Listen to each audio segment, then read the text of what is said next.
रायगड़ा लोक महोत्सव चैती और पल्लीश्री मेला 2025 प्रति वर्ष भली चलित वर्ष डिसेम्बर 26 तारिख ठारू 30 तारिख पर्यंत 5 दिन धरी रायगड़ा जिला जीसीडी हाईस्कूल पड़िया ठारे चैती और पल्लीश्री मेला 2025 आरंभ हो गला। रायगड़ा जिलापाल आशुतोष कुलकर्णी पौराहित सजई होइछि चैती पड़िया। शुक्रवार अपराह्न मां मझी खरियाणी मंदिर में पूजार्चना पर कलश यात्रा चैती मशाल नहीं श्रद्धा श्रीक्षेत्र रायगड़ा श्री जगन्नाथ मंदिर आज्ञामाल चतुर्थ मूर्ति को नहीं चैती मंडप जाए पारंपरिक वाद्य डंगरिया और लांजिया सौरा परजा भली आदिम आदिवासी नृत्य ढेमसा स्थानीय कलाकार वृंद नृत्य डीजे और संकीर्तन ताले ताले विराट शोभायात्रा बाहर जीसीडी चैती पड़िया पहुंची थे।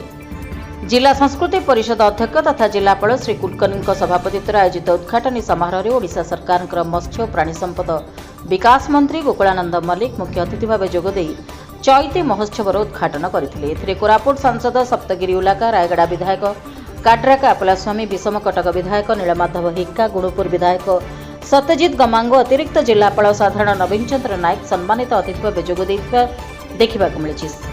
प्रथम सांस्कृतिक संध्यारे चैती मंचर विशेष आकर्षण रही ओडिशार सुनामधन्य कंठशिल्पी सुश्री अनन्या श्रीतम नंद तांको साथी संगीत नृत्य सांस्कृतिक कार्यक्रम परिवेषण करा जायतिला।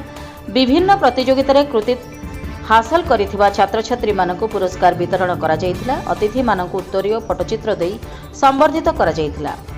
आरंभ हो गलानी आम माँ मझी प्रोसेसन आरंभ करुचु माँ आज्ञा आसीगला तो आज महाप्रभु जगन्नाथ मंदिर में जाइए महाप्रभु भी आज्ञा आसीगला आम चलिए जीसीडी पड़िया प्रतिष्ठित थे महाप्रभु सुभद्रा महादेव माँ मझी बिराणी प्रतिष्ठा है मशाल जीतीला तो ये सबू पूजा होकर आज पल्लीश्री मेला भाव चैती 2025 आरंभ हो जाए।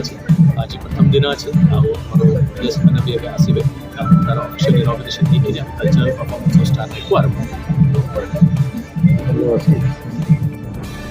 रायगड़ा प्रफुल्ल कुमार बेहरा रिपोर्ट रिपब्लिक ओडिशा साधारण लोकों स्वर।